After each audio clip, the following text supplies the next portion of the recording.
प्रशासन कुछ ऐसा सिस्टम हो चुका है, अब वो नहीं चाहते ये जो दलित तबका हमारा ये शिक्षा दे या शिक्षा ले। हम इंदिरा गांधी विश्वविद्यालय मीरपुर में खड़े हैं।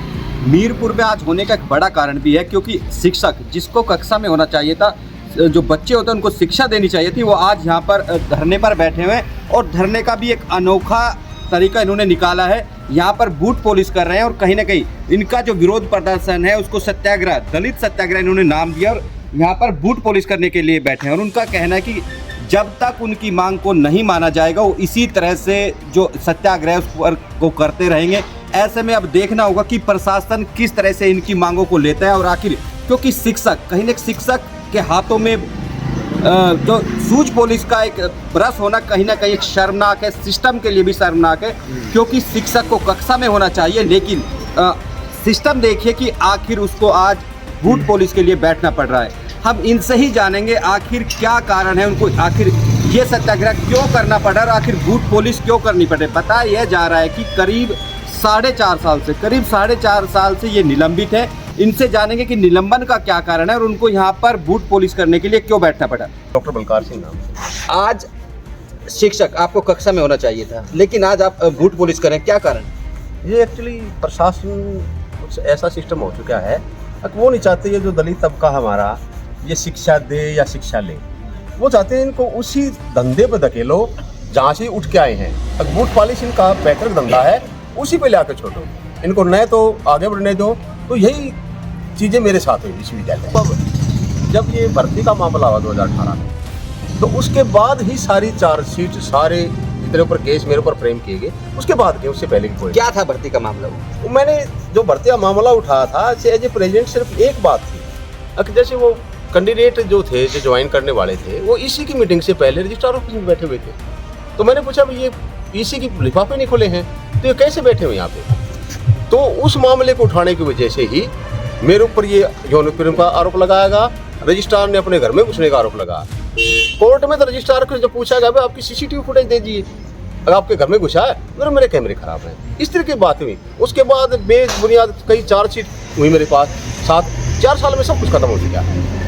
तो अब अड़चन क्या लगती है? आखिर आपको जो आईजी प्रशासन है आपको ज्वाइनिंग क्यों नहीं करा रहा है? आईजी प्रशासन एक्चुअली मैंने बताया ना, दलित होने के नाते दूर करना है, क्योंकि इस तरीके से एक एकेडमिक करियर बर्बाद करने की कोशिश की जा रही है। क्योंकि मैंने प्रशासन को लिखा था कि भाई इस दौरान जो मेरा एकेडमिक नुकसान हो रहा है उसकी पूर्ति कौन करेगा। जब मैंने वाले की बात की तो एक बात कहते हैं आपका तो जब तक केस चलेगा तब तक हम वाले नहीं देंगे। केस पता नहीं कोर्ट में 10 साल चले, 15 साल चले। इस दौरान वेरियस यूनिवर्सिटी में हमारी पोस्ट निकलती है एससी की, क्योंकि एससी कैंडिडेट बहुत कम ही हैं जो हायर एजुकेशन में इस तरीके से बैठे हुए हैं। इनका मेन मोटिव है कि इसको आगे नहीं बढ़ने दिया गया। नहीं सर, जिस तरह से बताया कि चार्जशीट है, कोर्ट का मसला, क्या कानूनी पहलू है? क्या कोई ऐसा कोई केस है कि इस तरह का केस चलते हुए नौकरी कर रहे हैं? ऐसा कोई बात नहीं है। आप साउथ इंडिया का एक केस आया था, एसपी को इसी तरह डिसमिस कर दिया गया था, तो कोर्ट ने एक सस्पेंशन किया था। आप इतना लंबा सस्पेंशन क्यों रखते हो? अब मैं घर बैठा 80,000 रुपये तनख्वाह ले रहा। डिपार्टमेंट में 2 टीचर हैं। अब भी 3 स्टूडेंट आए थे, वो नेट के बारे में पूछ के गए हैं, बहुत सी चीज़ें पूछ के गए। कहते सर इकोनॉमिक्स हिस्ट्री का तो पेपर ही नहीं पढ़ाएगा हमारा। मेरा एक मोटिव और भी है कि बाहर बैठ के बच्चों को शिक्षा भी दूंगा। तो अब ये कह रहे हैं कि जब तक केस चलेगा बहाली नहीं देंगे। ऐसा कौन से विधान में लिख रखा है? केस 10 साल चला तो मेरा एकेडमिक करियर कहाँ जाए? ये निरंतर चलेगा, बच्चों को पढ़ाऊंगा, बूट पॉलिश करूंगा, जब तक प्रशासन नहीं सुनता। अगर नहीं सुनता लगातार करेंगे। कहीं ना कहीं एक समाज और पूरे सिस्टम के लिए शर्मनाक स्थिति है, जिस तरह से एक शिक्षक बूट पॉलिश करने को मजबूर है, एक प्रोफेसर जिसको कक्षा में होना, किस तरह से देखते हैं? नहीं, शर्मनाक तो इनके लिए है, मेरे लिए नहीं। क्योंकि मैं तो एक विरोध का तरीका निकाला है, ना तो मैं कोई नारेबाजी, मैंने बच्चों को बोल दिया कि कोई नारेबाजी यहाँ नहीं करेगा, इसी तरह कोई उपद्रव यहाँ नहीं करेगा। आज शांति से बैठिए, शिक्षा लेने शिक्षा लीजिए, वो और जूते पालिश करना जूते पालिश करना। एक सत्याग्रह समझते हुए सत्य के पथ पर चलकर आग्रह कर रहा हूँ मैं अब कि मेरी समस्याओं का समाधान कीजिए। अब 4 साल चार्जशीट खत्म हो चुकी हैं, वीसी के पास मिलने जाता हूँ मैं। वीसी क्या करते हैं, 5 घंटे तो वैसे बैठाते हैं, कहते हैं अभी नहीं मिलना, फाइलें निकालनी हैं। क्या फाइलें मेरे करियर से ज़्यादा बड़ी हो चुकी क्या? 6 महीने पहले मिल के गया था वीसी साहब से, 1.5 महीने के करीब पहले तो मुझे 5 घंटे बिठाया गया। फिर वाइस चांसलर, मैं अंदर ऑफिस में गया तो वाइस चांसलर में इतना एटिकेट्स नहीं है कि have a seat please, seat पे बैठने के लिए लिखा। मैं प्रोफेसर मैं अब एसोसिएट हो चुका हूँ, वो भी ड्यू है मेरा। और अदर यूनिवर्सिटी में शायद 2 साल पहले प्रोफेसर भी हो जाता मैं।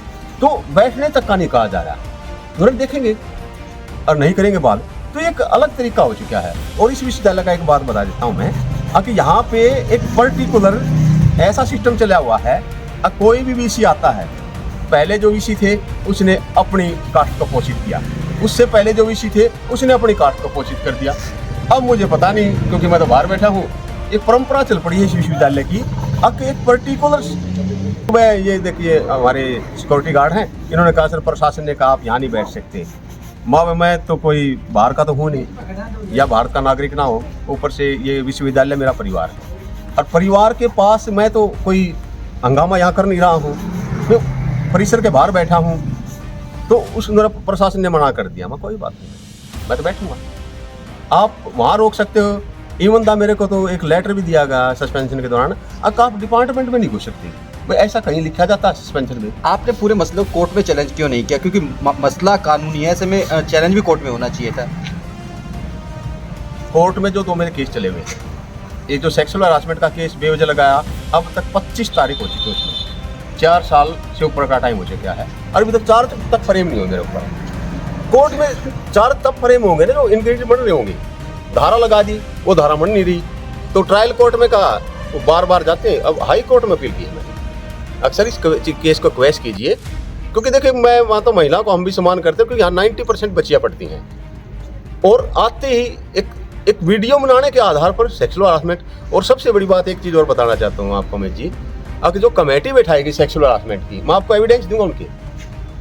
14 तारीख को कमेटी बदल दी, 3 साल के लिए कमेटी बनती है, 24 को मेरी इंक्वायरी की गई।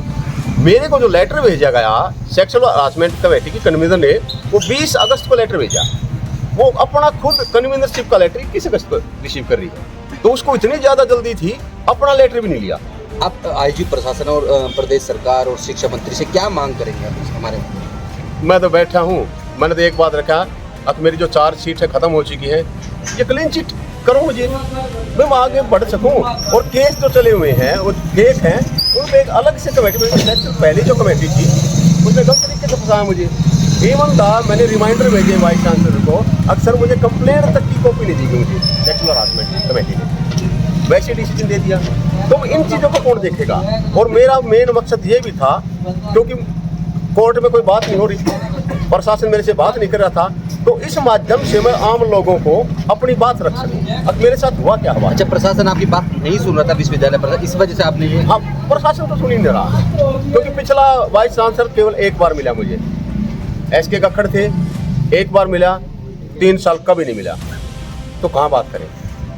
आप कहते हैं आगे लिख दीजिए, किसी ने मुझे सलाह दिया आप SC/ST कमीशन, नहीं कमीशन में क्यों जाऊँगा, मैं पढ़ा लिखा हूँ, अधिकारों के लड़ूंगा। एक बात और सोचने में आ जाती है, बाबा साहब जब लड़ रहे थे भीमराव अम्बेडकर, क्या तब SC/ST कमीशन थी? नहीं था, वो अकेले लड़े, वो हमें इतना शिक्षित कर गए, तो संघर्ष करेंगे हम। और बाहर बैठूंगा जब तक बैठूंगा, और पूर्ण न्याय चाहिएगा। और मैं मांग नहीं कर रहा सरकार से, मैं क्यों बताऊं, आगे पूछें आपको क्या चाहिए। समर्थन किसी भी का मिल रहा है अभी आपको, कोई समर्थन देने आ रहा है? ऐसा समर्थन अच्छा रहा है, ऑल इंडिया से फ़ोन आए हैं, जितने भी संगठन हैं हमारे जो समाज के लिए काम कर रहे हैं, उन सब के फ़ोन आ चुके हैं, कहते डॉक्टर साहब हम आपके साथ हैं, आप।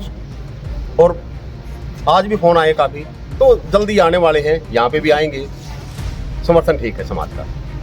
4.5 साल से निलंबित सहायक प्रोफेसर, इतिहास के सहायक प्रोफेसर, उनका कहना है कि करीब 4 साल पहले उनकी ओर से एक मसला उठाया गया था, जो सहायक प्रोफेसर की भर्ती हुई थी, कहीं ना कहीं उसमें धांधली थी, इसके चलते ही विश्वविद्यालय प्रशासन की ओर से उस पर तमाम चार्ज लगाए गए। कुछ जो आरोप लगाए गए थे उनमें उसको कहीं ना कहीं वो बरी हो चुके हैं। बावजूद इसके विश्वविद्यालय प्रशासन की मनसा पर इन्होंने सवाल खड़े किए कि कहीं ना कहीं मनसा ठीक नहीं है, इसके चलते उनको परेशान किया जा रहा है। और इसी के चलते विश्वविद्यालय के गेट पर, इंदिरा गांधी विश्वविद्यालय मीरपुर के गेट पर उनको बैठकर कहीं ना कहीं बूट पॉलिश करनी पड़ रही है। और जब तक ये लगातार जो उनका सत्याग्रह तब तक चलेगा जब तक उनकी मांग नहीं मानी जाएगी, जब तक उनको बहाल नहीं किया जाएगा। अब देखना होगा कि विश्वविद्यालय प्रशासन पूरे मसले पर क्या संज्ञान लेता है, क्योंकि कहीं ना कहीं अब जिम्मेदारी इंदिरा गांधी विश्वविद्यालय प्रशासन की है, क्योंकि जिस तरह से एक शिक्षक को कक्षा में होना चाहिए था और उसको बूट पॉलिश करनी पड़ रही थे, इस तरह के जो आरोप नहीं, कहीं ना कहीं क्योंकि ये प्रत्यक्ष को प्रमाण की जरूरत नहीं होती। आप देख सकते हैं तस्वीरों में किस तरह से बूट पॉलिश की जा रही है। ऐसे में आप देख रहे हो कब तक इस मसले का समाधान निकल पाता है।